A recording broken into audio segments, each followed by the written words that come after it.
भारत का उपराष्ट्रपति बनने के लिए किसी भी उम्मीदवार के पास में कुछ अनिवार्य क्वालिफिकेशंस होना जरूरी है। जैसे उसका भारत का नागरिक होना जरूरी है, 35 वर्ष उम्र पूरी कर चुका हो, राज्यसभा का सदस्य बनने के लिए वह एलिजिबल होना चाहिए, उसके पास में कोई भी लाभ का पद नहीं होना चाहिए, न तो भारत सरकार के अधीन, न राज्य सरकार के अधीन, न किसी लोकल बॉडी या किसी अन्य अथॉरिटी के अधीन वह लाभ के पद पर नहीं होना चाहिए। लेकिन इन चुनावों के लिए राष्ट्रपति, उपराष्ट्रपति, राज्यपाल या किसी भी राज्य या केंद्र के अंदर मंत्री पद को लाभ का पद नहीं माना जाएगा। इसके अलावा कुछ शर्तें भी हैं जो कि इस उम्मीदवार को पूरी करनी होती हैं, जैसे कि उसका नाम किसी पार्लियामेंट्री कॉन्स्टिट्यूएंसी के अंदर एज ए मतदाता होना चाहिए, और जब नॉमिनेशन भरा जाएगा तो सर्टिफाइड कॉपी भी उसकी उसे लगानी ही होगी। और साथ में यह भी शर्त है कि जो नॉमिनेशन पेपर भरा जाएगा उसको 20 इलेक्टर्स एज ए प्रपोजर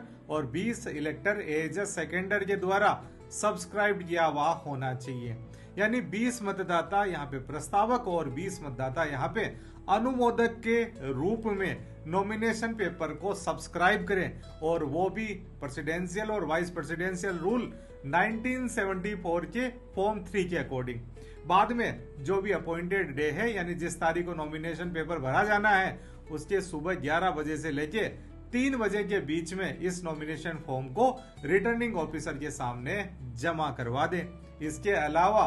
15,000 रुपए या तो रिटर्निंग ऑफिसर को कैश जमा करा दें, या फिर आरबीआई या गवर्नमेंट ट्रेजरी के नाम पर जमा करवाकर उसकी रसीद नॉमिनेशन पेपर के साथ में अटैच कर दे। इन चुनावों के लिए जो प्रस्तावक और अनुमोदक नॉमिनेशन पेपर को सब्सक्राइब करेंगे वह उपराष्ट्रपति चुनावों के निर्वाचक मंडल के सदस्य होने जरूरी हैं, यानी लोकसभा या राज्यसभा के मेंबर होने जरूरी होते हैं।